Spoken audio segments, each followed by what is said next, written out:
আগে বলে দিলে তো মজাই শেষ হয়ে যেত ননদি। প্রিয়ন্তীও হেসে ফেলল এবার।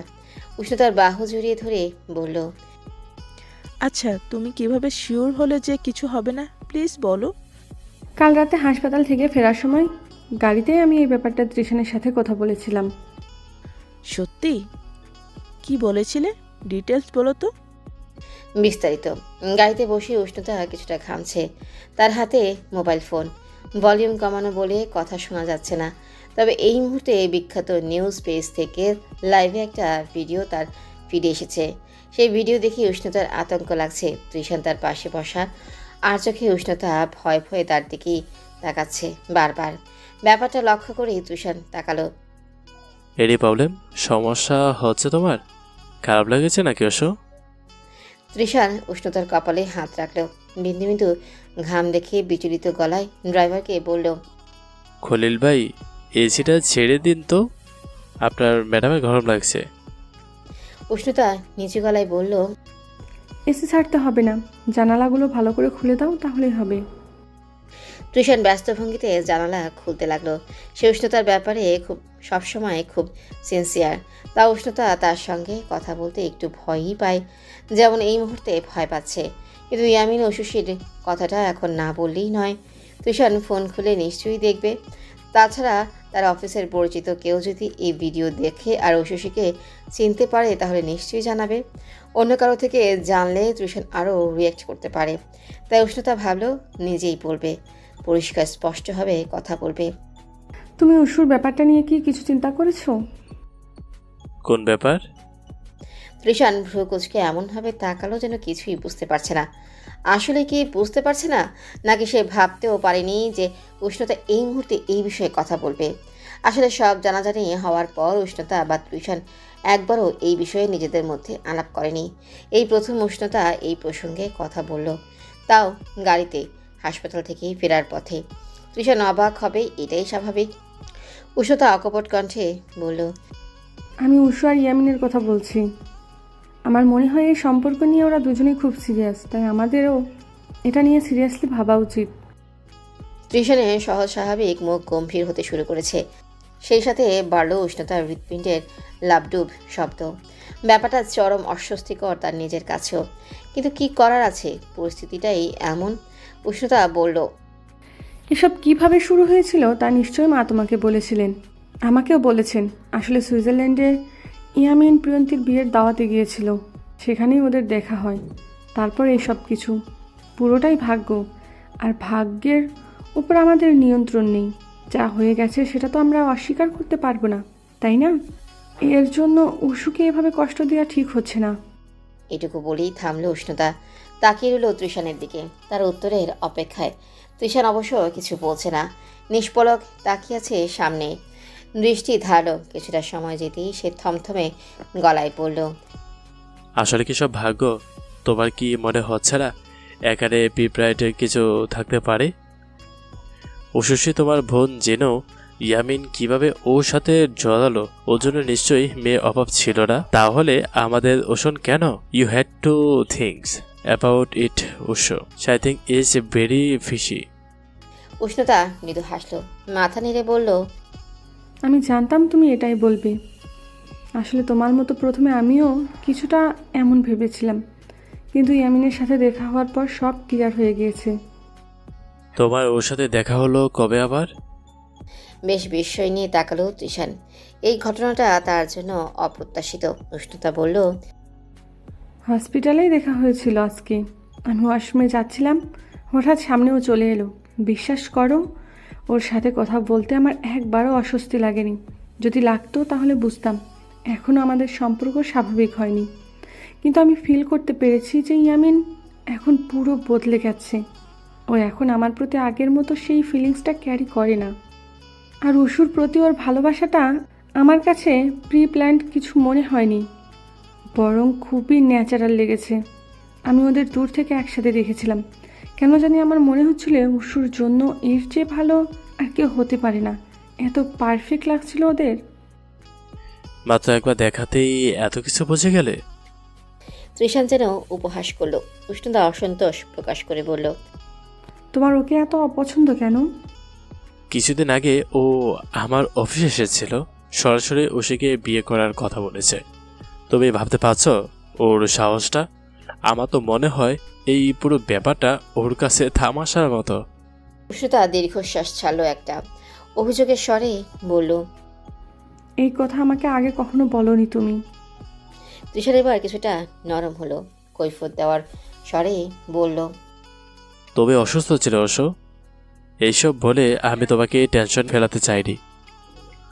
তুমি এমনিতেই ওসব ব্যাপারে অনেক সেন্সিটিভ, কিন্তু বিশ্বাস করো আমিও ওর খারাপ চাই না, ও আবার ছোট বোন। আমি জানি অশুকে তুমি আমার চেয়েও বেশি ভালোবাসো। ছোট থেকে ও তোমার কাছে বড় হয়েছে, তুমি ওকে অস্থি মজ্জায় চেনো, তাই বলছি ওর ফিলিংসটাও বোঝার চেষ্টা করো। আমি ওর ফিলিংস অস্বীকার করছি না, নিশ্চয়ই বুঝতে পারছি। আমিও চাই না যে ও আমার জন্য কোনো কষ্ট পাক, কিন্তু ইয়ামিনকে আমি বিশ্বাস করতে পারছি না। ঠিক আছে, তাহলে তুমি প্রাইভেটলি ওর সাথে কথা বলো, প্রয়োজনে ওকে টেস্ট করো। এটা তোমার চেয়ে ভালো আর কেউ পারবে না। আর টেস্টে যদি ও পাস না করে? উষ্ণতা কিছু না ভেবেই বলল। তাহলে তোমার যা ইচ্ছে হয় তুমি তাই করো, আমিও আর কিছু বলবো না। প্রমিস তো? প্রমিস। প্রিয়ন্তী চোখ পিটপিট করে তাকালো, অবিশ্বাসী গলায় বলল। ভাইয়া এত সহজে মেনে নিল? উষ্ণতা হাসি মুখে বলল। ও আমাকে বলেছিল ইয়ামিনের সাহস পরীক্ষা করবে, তার মাথায় নকল পিস্তল ঠেকিয়ে হুমকি দিবে, তখনও যদি সে নর্মাল থাকতে পারে তাহলে ওকে। আমার মনে হয় ইয়ামিন পরীক্ষায় পাশ করেছে। প্রিয়ন্তী মুখে হাত রেখে থম মেরে দাঁড়িয়ে রইল, একটু পর বলল। তোমরা স্বামী স্ত্রী দুটোই সাংঘাতিক, একেবারে হিটলার মার্কা বুদ্ধি। ইস, ইয়ামিন উশুর জন্য আমার মায়াই হচ্ছে। কত কিছুই না সহ্য করেছে দুজন আজ সারাদিন। ইয়ামিন তো কালকে থেকেই টেনশনে ছিল, ওর মুখের দিকে তাকানো যাচ্ছিল না জানো। পরদিন খুব বিচলিত গলায় ডাকলো। প্রিয় প্রিয়, একটা কথা শুনে যাও প্রিয়। প্রিয়ন্তী এগিয়ে গেল, রুক্ষ গলায় বলল। এভাবে তাকাচ্ছ কেন? ভূমিকম্প হচ্ছে? অবশ্যই হচ্ছে, আমার পায়ের তলায় সত্যি ভূমিকম্প হচ্ছে। মানে? আরে কাজী তো নকল। প্রিয়ন্তী হতবাক হয়ে শুধালো। কোন কাজী? পরদিন বিপর্যস্ত গলায় বলল। যে কাজীকে দিয়ে গতকাল ওদের বিয়ে পড়ানো হলো সেটা একটা বাটপার ছিল। সে বিয়ের ব্যাপারে কিছুই জানে না, আর আগে কখনো বিয়েও পড়ায়নি। একমাত্র এইমাত্র সুধীরের থেকে জানতে পারলাম। প্রিয়ন্তী কোমরে হাত গুজে কটমট করে বলল। তোমাকে এই ফাউল লোকের সন্ধান কে দিয়েছিল? সুধীরই তো দিয়েছিল। মানে আমি তো এখনো কাউকে চিনি না, এমার্জেন্সি কাজে জোগাড় করতে গিয়ে বাটপারের পাল্লায় পড়বো এটা বুঝিনি। পরদিন অসহায়ের মতো মাথা চুলকাচ্ছে। প্রিয়ন্তী ফট করে তার গালে আলতো করে চড় মারল। পরদিন চোখ বড় করে বলল। কি হলো এটা? আমাকে তুমি মারতে পারলে? সিনিয়র হই আমি তোমার, এখনো যে তোমার মাথা ফাটিয়ে দিইনি সেটাই ভাগ্য। গাধা কোথাকার। এবার কি হবে প্রিয়? আমরা যে একটা ভুল করে ফেললাম। ভাগ্যিস ওদের বাসর টাসর হয়নি, বাসরের পর জানতে পারলে তো। চুপ। পরদিন চুপ করলো। প্রিয়ন্তী ক্ষীণস্বরে। যা হয় ভালোর জন্যই হয়। এখন ওদের ভালো করে আবার বিয়ে হবে, সবাই তো সব মেনেই গেছে। সব কিছু এমন স্থূলে মিটে যাবে জানলে আমি তাড়াহুড়ো করে বিয়ের কথা তো ভাবতামই না। কিন্তু ও বেটা যে আমাদের সাথে বাটপারি করে এতগুলো টাকা নিল, তাকে ধরতে হবে না?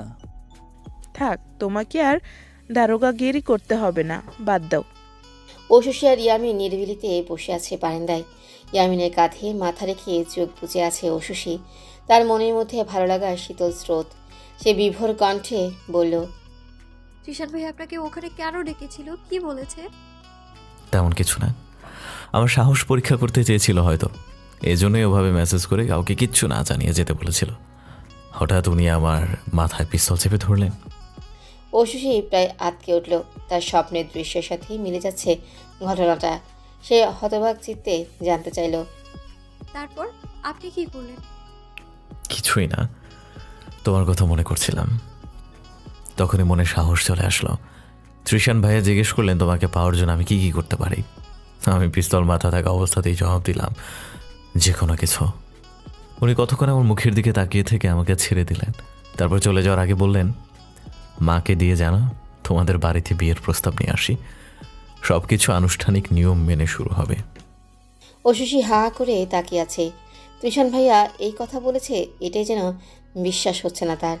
ইয়ামিন মৃদু হেসে বলল, फिर तुम मिले, जिंदगी मिली, फिर एहसास हुआ प्यार क्या है, सुकून क्या है, चैन क्या है। আমিও ঠিক এভাবেই তাকিয়েছিলাম, বিশ্বাসই হচ্ছিল না নিজের কানে শোনা কথাটা। অনেকক্ষণ লেগে গিয়েছিল নিজেকে সামলাতে। ওখান থেকে বের হয়ে মোবাইল সুইচ অন করলাম, তারপর মাকে ফোন করলাম। মা বলল এখানে চলে আসতে, তুমি নাকি দুশ্চিন্তায় সবাইকে পাগল করে দিচ্ছ। অশুষি হাসলো, মুখে হাত চেপে আবেগ সামলালো। ইয়ামিন প্রশান্ত গলায় বলল, বলেছিলাম না সবটা ঠিক হয়ে যাবে, আমরা খুব দ্রুত একসাথে থাকবো। আমার এই মুহূর্তে মনে হচ্ছে জীবনটা সবচেয়ে সুন্দর স্বপ্ন। ইয়ামিন অশুষির ঠোঁটে চুমু দিয়ে বলল, আমার কাছে সবচেয়ে সুন্দর স্বপ্ন তুমি। সাল 2043। একটি বৃষ্টিময় সকাল। ধূসর মেঘে কুমোট আকাশ গর্জন করছে থেকে থেকে। প্যারিসের একটা উঁচু ভবনের সামনে দাঁড়িয়ে আছে শাহবাজ তৃষ্ণা। তার হাতে ইলেকট্রনিক ছাতা। সে ছাতার বাতাসে শুকাচ্ছে নিজের ভেজা শার্ট। ঘণ্টাখানেক ধরেই সে দাঁড়ানো। রাগে কপালে নীলাভ শিরা ফুলে উঠেছে। অপেক্ষা করে একটু অভ্যাস নেই তার, অথচ একটা ম্যানারলেসের জন্য রোজ তাকে অপেক্ষা করতে হয়। এখনও নামছে না ইয়াসি। হাতে লাগানো স্মার্ট আই ওয়াচ টিপে ফোন করলো সে। ক্লাসে বসেই বোধহয় ফোনটা রিজেক্ট করে দেয় ইয়াসি। তৃষ্ণার মেজাজ আরও চলে যায়। কতক্ষণ দাঁড়িয়ে থাকবে সে? রাগে খিটখিটে মেজাজ নিয়ে মেসেজ লিখল, আমাকে কি তোর বাপের আমলের চাকর পেয়েছিস? দ্রুত আসতে হয়তো আয়, নয়তো আমি গেলাম। রিনিঝিনি কণ্ঠে ভয়েস মেইল এলো, চাকরি তো তুমি, ফর্মালি যাকে বলা যায় বডিগার্ড। আর 10 মিনিট অপেক্ষা করো, ওকে? নামছি আমি। তৃষ্ণা আশ্চর্য হলো। ক্লাসে বসে ভয়েস মেইল কীভাবে পাঠাচ্ছি ইয়াসি? এর মানে সে ক্লাস থেকে বের হয়েছে অনেক আগেই। তবুও নামছে না কেন? তৃষ্ণা বিড়বিড় করে ক্রোধ প্রকাশ করলো, মিথ্যাবাদী, আমার সাথে নাটক। হ্যাঁ, একদম বাপের মতো হয়েছে, ম্যানারলেস কোথাকার। ইয়াসি চোখে ইলেকট্রনিক লেন্স চশমা। সে জানালা থেকে স্পষ্ট দেখতে পাচ্ছে। তৃষ্ণার কপালে ভাঁজ কোনার জন্য জুম করেছে বারবার। এই ছেলেটাকে রাগাতেই তার এত ভালো লাগে আজকাল। ওই পাশ থেকে সোফিয়া বলল, অনেক হয়েছে ইস্যু, এবার নাম। ভাইয়ার ধৈর্যের লিমিট ক্রস করলে কিন্তু সত্যিই চলে যাবে। ইয়াসি এবার ভয় পেল একটু। তৃষ্ণার যা রাগ সত্যি চলে যেতেও পারে। সে বলল, আচ্ছা আচ্ছা, আমি নামছি, রাখি এখন সোফা, বাই। ইয়াসিকে নামতে দেখে তৃষ্ণা একটা কড়া দৃষ্টি নিক্ষেপ করে সামনে যেতে লাগলো। পকেটে হাত গুজে পুরো রাস্তায় ঘুরছে সে। জুতোর যান্ত্রিক চাকা বের করে রাস্তা জুড়ে স্কেটিং করে সামনে এগোচ্ছে। এই ধরনের জুতোয় খুব দ্রুত দূরত্ব অতিক্রম করা যায়। ইয়াসি দৌড়েও তৃষ্ণাকে ধরতে পারছে না। আরে থামো প্লিজ, তুমি তো খুব খারাপ। ইচ্ছে করে এমন করছো, তাই না? যেন আমি তোমাকে ধরতে না পারি। আমাকে কষ্ট দিতে ভালো লাগে খুব, তাই না? তৃষ্ণা গম্ভীর গলায় বলল, আমি আর বেশি দিন নেই এখানে। নেক্সট মান্থে মম ড্যাডের কাছে ক্যালিফোর্নিয়া চলে যাব। ইয়াসি মনে মনে কিছুটা আহত হলো, কিন্তু ভেতরে আবেগ প্রকাশ না করে বেশ সপ্রতিভ কণ্ঠে পড়ল, তাই? খুব ভালো তো, কিন্তু হঠাৎ কেন? তোর বাবার জন্য। আমার বাবা? এখানে আমার সুইট ফাদার কিভাবে এলো? সে কি তোমাকে তাড়িয়ে দিচ্ছে? তৃষ্ণা একটা হতাশাময় নিঃশ্বাস ছাড়ল। উপহাসের কণ্ঠে বলল, তাড়াচ্ছে না, কিন্তু যা শুরু হয়েছে তাতে এখানে থাকাও সম্ভব না। কেন সম্ভব না? কি শুরু হয়েছে? ইয়াসি তৃষ্ণার গা ঘেঁষে দাঁড়ালো। তার চোখের দিকে চোখ রেখে প্রশ্ন করলো। তৃষ্ণা একটু দূরে সরে বলল, তোর এইসব স্বভাবের জন্যই তো। এই, তোর কি বন্ধু বান্ধব নেই? আমি তোর কয় বছরের বড় তুই জানিস এটা? সারাক্ষণ আমার সাথে চলাফেরা করিস বলেই তো ইয়ামিন আঙ্কেল ভাবছে যে আমি বুঝি তোর সাথে ডেট করছি। আর কি বলবো, আমি তো এটা স্বপ্নেও ভাবতে পারি নাই যে উনি কিভাবে এই কথা ভাবলেন আমাকে আর তোকে নিয়ে। এই জিনিসটা আমার মাথায় আসতেছে না। Narrow minded people. লজ্জায় প্রায় হতভম্ব হয়ে গেল ইয়াসি। কয়েক মুহূর্ত ওভাবেই দাঁড়িয়ে রইল সে। না কোনো কথা বলতে পারলো আর না একটু নড়তে পারলো। তৃষ্ণা অনেক দূর এগিয়ে গেছে ততক্ষণে। ইয়াসি অনুপস্থিতি টের পেয়ে পেছনে তাকালো সে, তারপর অবাক হয়ে চেঁচিয়ে ডাকলো। কিরে, আসবি না? স্ট্যাচু হয়ে গেলি কেন? ইয়াসির সম্বিত ফিরল। একটু অপ্রস্তুত হয়ে দ্রুত হেঁটে এলো সে। যান্ত্রিক জুতোর চাকা বের করে স্কেট করতে লাগলো। স্বাভাবিকভাবে হাঁটতেই তার ভালো লাগে, কিন্তু এই মুহূর্তে দ্রুত বাসায় পৌঁছাতেই মন চাইছে। তৃষ্ণা সুকুচকে বলল, কিছু বললি না যে? তোর বাবা শুধু শুধু আমাকে সন্দেহ করছে। মুখে না বললেও আমি সেটা বুঝতে পারি, ঠিক আছে? তোর উচিত ক্লিয়ারলি ওনার সাথে কথা বলা, না হলে উনি কি না কি ভাববে আল্লাহ মালুম। ইয়াসি অভিমানে পূর্ণ কণ্ঠে বলল। তুমি আমার বাবাকে ন্যারো মাইন্ডেড বলছো কেন? তৃষ্ণা একটু নরম গলায় বলল, সরি, কিন্তু আর কি বলবো? তুই আমার কাছে সোফিয়ার মতো, আর উনি আমাদের নিয়ে কি সব চিন্তা করছেন এগুলো, ছি ছি। ইয়াসি তার ছাতাটা মাথা থেকে সরিয়ে দিল। চোখের পানি আড়াল করার জন্য এর থেকে ভালো উপায় আর নেই বোধ হয়। তৃষ্ণা ধমক দিয়ে বলল, এই কি করছিস স্টুপিড? বৃষ্টিতে ভিজে জ্বর বাঁধাবি নাকি? আমার ভিজতে মন চাইছে, তোমার কোনো প্রবলেম? না, আমার কোনো প্রবলেম নাই। আমি আর এখানে আছি বা কয়দিন, সর্বোচ্চ 1 মাস। তারপর তোরা বাপ মেয়ে যা ইচ্ছা কর, আমার কিছুই যায় আসে না। ইয়াসি নিজের মুখ মুছল, অর্থাৎ চোখের জল মুছল। তারপর 2 হাত মেলে দিল। সর্বোচ্চ গতিতে স্কেট করছে সে। মনে হচ্ছে যেন এক্ষুনি আকাশে উড়ে যাবে। তৃষ্ণাকে সে ভালোবাসে, সেই 17 বছর বয়স থেকে।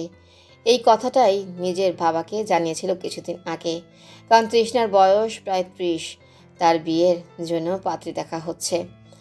ইয়াসির মা মিসেস ঔশুসী কোমরে আঁচল বেঁধে নেমেছেন উপযুক্ত পাত্রীর সন্ধান করতে, অথচ নিজের 20 বছরের বয়সী আস্ত যুবতী মেয়েটিকে চোখেই দেখছেন না। প্রতিদিন একটা ভয়ে ভয়ে থাকতে হয় ইয়াসিকে। সকালেই তার ঘুম ভাঙে ভয় নিয়ে, রাতে ঘুমাতেও যায় ভয় নিয়ে। এই বুঝি তৃষ্ণার বিয়ে ঠিক হয়ে গেল। তারই চোখের সামনে অন্য একটা মেয়ে এসে তার কিশোর বয়সের প্রেমকে ছিনিয়ে নিয়ে যাবে। এই নিষ্ঠুরতা সে দেখতে পারবে না। মায়ের থেকেও বাবার সাথে ইয়াসি বেশি মিশুক, তাই বাবাকে এই মনের কথা জানিয়ে দিয়েছিল। কিন্তু বাবাই যেভাবে তার শত্রু হয়ে যাবে তা কে জানতো। ঠিকই কৌশল করে তৃষ্ণাকে দূরে পাঠিয়ে দিতে চাইছেন। উফ, ইয়াসির মনটা আকাশের কালো মেঘের মতোই বিষণ্ণতার অন্ধকারে ছেয়ে যাচ্ছে। তৃষ্ণা হঠাৎ বলল, আমার কি মনে হয় জানিস, পুরো ব্যাপারটাই হিস্টোরিক্যাল। হিস্টোরিক্যাল মানে? চমক নিয়ে তাকালো ইয়াসি। সে তৃষ্ণার কথার সূত্র খুঁজে পাচ্ছে না। তৃষ্ণা ভাবুক স্বরে বলল, হিস্টোরিক্যাল মানে হচ্ছে পাস্ট হিস্ট্রির কথা বলছি আর কি আমি। খালামণি আর আঙ্কেলের বিয়ের আগের ঘটনা। ইয়াসি দুষ্টুমি করে বলল, তুমি নাকি ছোটবেলায় আমার মাকে অ্যান্স বলে ডাকতে, এখনো সেটাই বলো না? আমি একটু শুনি। শাট আপ, কথার মাঝখানে বাম হাত ঝুঁকাবি না। যা বলছি তা মনোযোগ দিয়ে শোন। ওকে ওকে। ইয়াসি মুখে কলু পাটল। তৃষ্ণা বলল, ইয়ামিন আঙ্কেল আসলে প্রতিশোধ নিতে চাইছেন। তার আমাকে নিয়ে কোনো প্রবলেম এরকম কোনো বিষয় নেই। আসল প্রবলেম হচ্ছে আমার বাবা। তোমার বাবা মানে বড় খালুজান? ওনাকে নিয়ে আবার কি প্রবলেম? বড় খালুজান তো বাবাকে খুবই ভালোবাসে। তৃষ্ণা একটু বাঁকা হাসল, কোমরে হাত রেখে বলল, তুই কি বুঝবি? হ্যাঁ, 2 দিনের গ্যান্দা বাচ্চা। কেমন তো দেখেছিলাম আমি। তখন তোর পয়দা হওয়ার কোনো সম্ভাবনাই ছিল না, কারণ তোর বাবা আর মায়ের বিয়ের সিদ্ধান্ত নির্ভর করছিল আমার ড্যাডের ডিসিশনের উপর। ইয়াসি খুব আগ্রহী কণ্ঠে বলল, আরে এই ব্যাপারে তো সেদিন প্রিয়ন্তী আন্টিও কথা বলছিল। বিয়ের জন্য নাকি বাবা আর মাকে অনেক স্ট্রাগল করতে হয়েছে। প্লিজ একটু ডিটেলস বলো না তাদের গল্পটা, আমি শুনতে চাই। তৃষ্ণা বিরক্তি নিয়ে তাকালো, রুক্ষ মেজাজ নিয়ে বলল, আমার এত সময় নাই। তাছাড়া রাস্তায় দাঁড়িয়ে এত বড় ইতিহাস ব্যাখ্যা করতে গেলে সন্ধ্যা নেমে যাবে। কোনো হলিডেতে বলবো না, ঠিক আছে? এখন বাদ দে। প্লিজ ভাইয়া প্লিজ, চলো আমরা রেস্টুরেন্টে গিয়ে বসি, তোমাকে ট্রিট দেবো, প্রমিস। তৃষ্ণা একটু ভাবলো, ঠোঁট কামড়ে বলল, ক্ষুধা তো লেগেছে। আচ্ছা চল, কিন্তু বেশি জ্বালাবি না কিন্তু, বলে দিলাম। আমিও এত কিছু জানি না। তখন আমার মাত্র 9 বছর বয়স, আর সোফিয়া তো বাচ্চা, জন্ম নিয়েছিল মাত্র। ইয়াসির মুখে বিজয়ীর হাসি ফুটল। আরও কিছুটা সময় তৃষ্ণার সাথে কাটাতে পারবে ভেবেই খুশিতে উচ্ছ্বসিত হয়ে বলল। ইয়ে, 10তলা ভবনের একটা আধুনিক রেস্তোরাঁয় বসে আছে তারা। এখানে মানুষের অস্তিত্বটুকুও নেই। রোবট আর লেন্স ক্যামেরা দ্বারাই নিয়ন্ত্রিত হয় পুরো জায়গাটা। এখন আর কেউ লেবারের কাজ করে না, প্রায় সব মানুষই শিক্ষিত। তাই ওয়েটারের মতো ছোট ছোট কাজের জন্য রোবটই ভরসা। তারা বাটন চাপতেই রোবট হাজির হলো, যান্ত্রিক কণ্ঠে তাদের আমন্ত্রণ জানালো। ইয়াসি নিজের পছন্দ মতো খাবার অর্ডার করলো, তারপর তৃষ্ণার দিকে চেয়ে শুধালো। কি খাবে? তৃষ্ণা মেনু দেখেই বিভ্রান্ত হয়ে গেল। তার খুব খিদে পেয়েছে, কিন্তু খুব স্বাস্থ্য সচেতন হওয়ার কারণে সে বুঝতে পারছে না কোনটা নেওয়া উচিত। এমন কি আছে যাতে পেট ভরবে কিন্তু ক্যালোরি বাড়বে না? ইয়াসি যেন ঠিক তার মনের কথা বুঝিয়ে পড়ল। ভেজিটেবল আর চিকেনের এই ক্রিম সালাদটা নিতে পারো, এতে তোমার পেট ভরে যাবে আর ফ্যাটও নেই তেমন। আমি তাই ভাবছিলাম। তৃষ্ণা মেনু বুক রেখে হাসি মুখে ইয়াসির দিকে তাকালো। মাঝে মাঝে ইয়াসি থেকে খুব চমকে দেয়, এমনভাবে তার মনের কথা বুঝে ফেলে যে সে আশ্চর্য হয়ে যায়। ব্যাপারটা সুন্দর। সিয়াও যদি এইভাবে বুঝতো তাহলে হয়তো তাদের ব্রেকআপ হতো না। আচ্ছা, সিয়া আপুর সাথে তোমার ব্রেকআপটা কেন হয়েছিল? তৃষ্ণা মুখে কফি নিয়েও কেশে ফেলল। রুরো বাচ্চে বলল। সেটা জেনে তুই কি করবি? ইয়াসি মুখ ভোতা করে বলল। সরি, এত রাগ করার কি আছে, বলবে না বললেই হয়। যেটা বলতে এসেছিলাম সেটা শোন। খালামণি আর ইয়ামিন আঙ্কেলের গল্প। ইয়াসি মনোযোগী শ্রোতার মতো গালে হাত ঠেকাল। বাবা মায়ের গল্প শোনার আগ্রহে তার চোখ ঝলমল করছে। তৃষ্ণা বলতে শুরু করলো। এখন থেকে প্রায় 20 বছর আগের অতীত। 29শে মে 2023, বাংলাদেশ। অশুষি ড্রাইভ করছে উৎফুল্ল চিত্তে। এখন বর্ষাকাল চলছে। ভেজা রাস্তা পরিষ্কার স্নিগ্ধ। মিউজিকে বাজছে ইয়ামিন ইব্রাহিমের গান। অশুষি তন্ময় হয়ে শুনছে প্রিয়তমের কণ্ঠস্বর। তীব্র আবেগে তার চোখ থেকে বাহিত হচ্ছে অশ্রুধারা। আজ তার জীবনের সবচেয়ে বিশেষ একটা দিন। এতটাই বিশেষ যে সে একাই গাড়ি নিয়ে বের হয়ে পড়েছে দীর্ঘ যাত্রায়। তার গন্তব্য ঢাকা থেকে সিলেটের দিকে। সিলেটে ইয়ামিনের একটা কনসার্ট আছে। গতবার যখন ইয়ামিন সিলেটে কনসার্টে এসেছিল তখনই তাদের প্রথম দেখা হয়। তখন শীতকাল ছিল আর এখন বর্ষাকাল। আরেকটা পরিবর্তন হলো, তারা এখন বিবাহিত। হাজার হাজার মানুষ অপেক্ষা করে বসে আছে কাঠের চেয়ারে। একটু পর ইয়ামিন ইব্রাহিম আসবেন, স্টেজ মাতাবেন। অশুষিও জনতাদের মাঝে বসে অপেক্ষা করছে। ইয়ামিন গিটার হাতে স্টেজে উঠতেই শোরগোল পড়ে গেল চারিদিকে। আলোড়িত হলো পরিবেশ। অশুষি নিশ্চুপ বসে আছে। সে মুগ্ধ দৃষ্টিতে দেখছে তার স্বামীকে। সবার করতালির শব্দে মনের মধ্যে আন্দোলিত হচ্ছে খুশির ঢেউ। ইয়ামিন গান শুরু করলো। অশুষি চোখ বন্ধ করে শুনছে এক মনে। কখন যে কনসার্ট শেষ হয়ে যায় আর দর্শক সারিতে সে একাই বসে থাকে তা যেন খেয়ালই নেই। সন্ধ্যা ঘনিয়ে আসছে, চারিদিকে শুনশান নীরব। অনম তার পাশে এসে দাঁড়ালো, চমকিত গলায় বলল। আরে ম্যাডাম, কখন এসেছেন? স্যারকে আমি এখনই ইনফর্ম করছি, আপনি দাঁড়ান। অশুষি তাকে থামিয়ে বলল। লাগবে না, আমি তাকে সারপ্রাইজ দিতে এসেছি অনব ভাই। আপনি রুম নাম্বারটা বলুন, আমি নিজেই চলে যাচ্ছি। Okay madam. ইয়ামিন গায়ের ব্লেজারটা খুলে রাখছিল। পেছন থেকে অশুষি এসে ধরল। ইয়ামিন চমকে তাকালো। অশুষিকে দেখতে পেয়ে হতভম্ব চিত্তে শুধালো।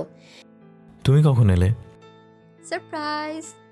ইয়ামিন হেসে অশুষিকে জড়িয়ে দিল। মিস করছিলাম খুব। আসার আগে আমাকে জানাতে পারতে। একাই এসেছো নাকি? তোমার সাথে আর কেউ নেই? বাড়ি থেকে পালিয়ে এসেছি। ইয়ামিন হাসবে নাকি রাগ হবে বুঝতেই পারছে না। অশুষির মায়াবী হাসি মুখের দিকে চেয়ে রাগ করতে ইচ্ছে হলো না, শুধু বলল। আহমেদ ভাইকে নিয়ে আসলেও তো পারতে। বললাম না পালিয়ে এসেছি। সত্যি সত্যি কিন্তু পালিয়ে এসেছি, তোমার বিশ্বাস হচ্ছে না? তোমার বাচ্চা মেয়ে আর গেল না অবশ্য। অশুষি লাজুক মুখে বলল। প্রায় 6 মাস আগে আমার ভার্সিটিতে এসে জনসম্মুখে যে আমায় প্রপোজ করেছিলে, সে কথা মনে আছে? মনে থাকবে না কেন? কি যেন বলেছিলে? ইয়ামিন মুখস্থের মতো আওড়ালো। সুর আর রঙের চেয়ে আমার জীবনের সবচেয়ে বড় প্রায়োরিটি হলো আমার উশসী আর তার হাসি।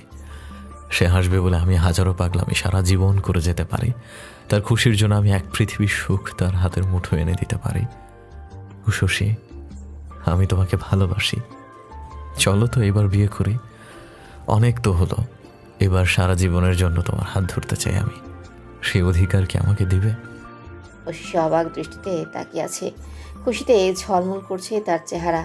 সে ভাবেও নি এতদিন পরে ইয়ামিন কথাগুলো ঠিক একইভাবে মনে রাখবে।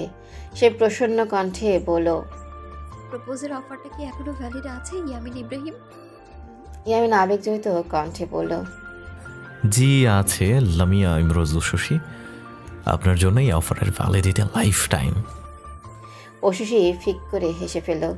ইয়ামিনের গলা জড়িয়ে ধরে বলল, কংগ্রাচুলেশনস ইয়ামিন ইব্রাহিম, আপনি বাবা হতে যাচ্ছেন। এই সুসংবাদ দেওয়ার জন্য 235 কিলোমিটার পথ পাড়ি দিয়ে এসেছি আমি।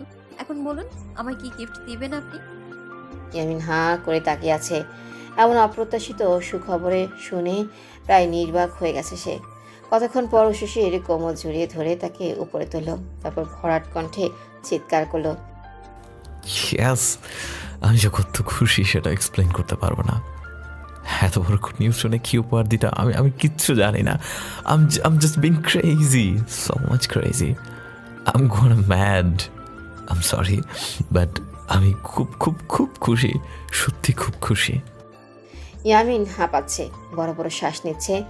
অশিশির গালে নাকে কপালে হড়বড় করে কয়েকটা চুমু দিয়ে ফেলল। অশিশি টলমল চোখে তাকিয়ে দেখছি ইয়ামিনের অস্থিরতা। একটু পর বলল, কোনো গিফট লাগবে না, শুধু আমায় শক্ত করে জড়িয়ে ধরুন তো, তাহলেই হবে। অশিশি 2 হাত মেরে দিল। ইয়ামিন শক্ত করে জড়িয়ে ধরল তাকে। বাইরে বর্ষণ শুরু হয়েছে, ভেতরেও আবেগময় বর্ষণ। বিশেষ অতিথির আগমনী বার্তায় তারা তুমুল আনন্দে উচ্ছ্বসিত। তাদের মন প্রাণ প্রবল ভালোবাসার অনুভূতিতে সিক্ত। 2043 Paris. What a great love story, so tragic, so emotional. ইস, এত বাধার পরেও তারা এক হতে পেরেছিল, তাহলে আমরা কেন পারবো না? বিমুগ্ধ চিত্তে কথাটা বলেই ইয়াসি জিভ কাটল। তৃষ্ণা অবাক দৃষ্টিতে চেয়ে প্রশ্ন করল, আমরা মানে? তুই কাউকে ডেট করছিস নাকি? ইয়াসি থতমত খেলো একটু, হামতামতা করে বলল, হ্যাঁ করছি, তাতে তোমার কি কোনো প্রবলেম? তৃষ্ণা মাথা নিচু করে একটু তাচ্ছিল হেসে বলল, আমার কেন প্রবলেম থাকবে? বরং আমার তো মায়া হচ্ছে তোর বয়ফ্রেন্ডের জন্য।